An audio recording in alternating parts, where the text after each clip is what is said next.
بسم اللہ الرحمن الرحیم۔ میں تھوڑا سا مقدمہ بتاتی چلوں کہ شیطان جو ہے در حقیقت وہ جیسے سب جانتے ہیں کہ وہ اللہ کی ایک اچھی مخلوق تھا، اور پھر اس کے بعد جب اسے کہا گیا سجدہ کرنے کے لیے اور ساری بات ہوئی اس سے گناہ ہوا اور اسے نکالا گیا۔ جب اسے نکالا گیا تو اس نے پروردگار عالم سے یہ کہا کہ پروردگار میں تیری سلطنت سے نکلتا ہوں، یعنی جنت سے نکلتا ہوں، لیکن جب میں تیری جنت سے نکلتا ہوں اور میں اطراف میں نظر کرتا ہوں، آگے پیچھے دیکھتا ہوں، تو مجھے کہیں پر بھی تیرے سوا کچھ نظر نہیں آتا۔ اگر زمین بھی ہے تو تیری ہے، اب میں جاؤں تو کہاں جاؤں؟ تو اس وقت اس نے سب سے پہلے مکان کا سوال کیا کہ میں رہوں گا کہاں پہ؟ تو کہا یہ گیا، جواب یہ آیا کہ جس جگہ پر بھی گناہ ہوگا وہ تیرا مکان ہوگا۔ تو اس نے کہا اچھا میرے لیے خوراک کیا ہوگی، میں کھاؤں گا کیا؟ تو جواب یہ آیا جو بھی غذا، جو بھی لقمہ بغیر بسم اللہ کے بنی آدم اپنے دہن میں ڈالیں گے وہ تیری خوراک ہوگی۔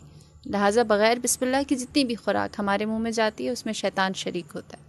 پھر اس کے بعد اس نے کہا اچھا اگر مجھے پیاس لگے تو میں کیا پیوں؟ تو کہا تیری لیے جو ہم نے مشروب رکھا ہے وہ شراب ہے۔ پھر اس نے سوال کیا اور کہا کہ تو نے انسان کے لیے کتاب اتاری ہے، مجھے بھی کوئی کتاب دے۔ ان کے لیے قرآن ہے، زبور ہے، انجیل ہے، تورات ہے۔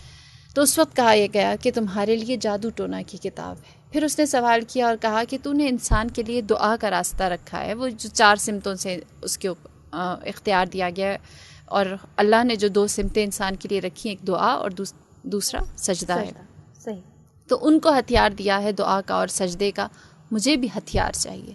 تو اس وقت یہ جواب دیا گیا کہ تمہارے لیے سب سے زیادہ مضبوط ہتھیار عورت ہے، جس کے ذریعے تم انسان کو، بنی آدم کو، اولاد آدم کو گمراہ کر سکو گے۔ لہٰذا اس کو بہت اختیار دے کر زمین پر بھیجا گیا، اور پھر یہ کہا گیا جیسے ماریہ نے بھی اشارہ کیا، اس نے کہا کہ میں چاہتا ہوں خدایا میں نے تیری اتنا عرصہ عبادت کی ہے، 40,000 سال زمین پر کی، 40,000 سال آسمان پر کی، 40,000 سال پہلے آسمان پر کی، اور اسی طرح پورا لمبا سلسلہ ہے، 7 آسمانوں پر اس نے اللہ کی عبادت کی۔ میں نے اتنی عبادت کی، مجھے اس کی جزا کیا ملے گی؟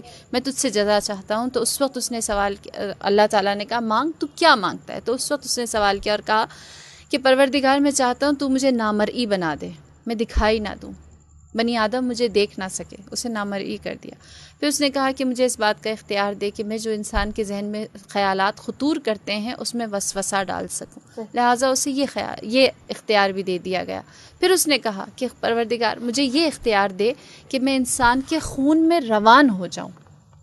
بس اس سے کہا گیا تیرے اعمال کی جزا یہ ہے کہ انسان کے خون میں رواں ہو جائے۔ پھر اس کے بعد اس نے سوال کیا اور کہا کہ مجھے آخری اختیار یہ چاہیے ہے کہ انسان کے اوپر جب قبض روح کی جائے گی اس وقت مجھے اجازت دے کہ میں وقت آخر انسان کی قبض روح کے وقت اس پر آؤں اور اس سے وہ چیز منواؤں جو میں منوانا چاہتا ہوں۔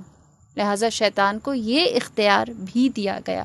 رہی بات کہ کیوں یہ اختیار دیا گیا، وہ عبادت جو اس نے اتنا عرصہ اللہ کی تھی اس کی جزا کے طور پر، صحیح، اور اس جزا کا سب سے بڑا جو اس کی جزا ملی ہے، سب سے بڑی جزا یہ ہے کہ خدا نے اسے موت نہیں دی، وہ حی ہے نا، بالکل، وہ زندگی اور موت دینے والا ہے۔ اس نے اس سے موت نہیں ڈالی اس کے اوپر، اس سے کہا تو زندہ ہے۔ بس خدا نے اپنے دشمن کے ساتھ بھی انصاف کیا ہے۔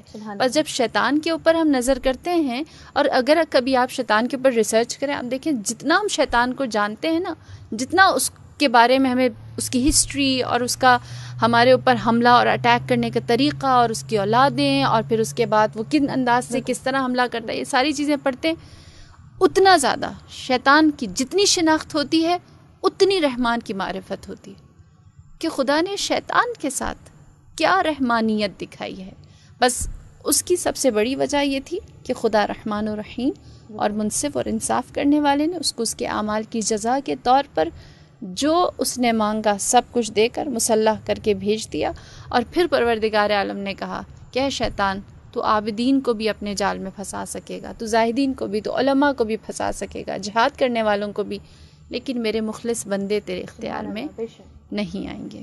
بہت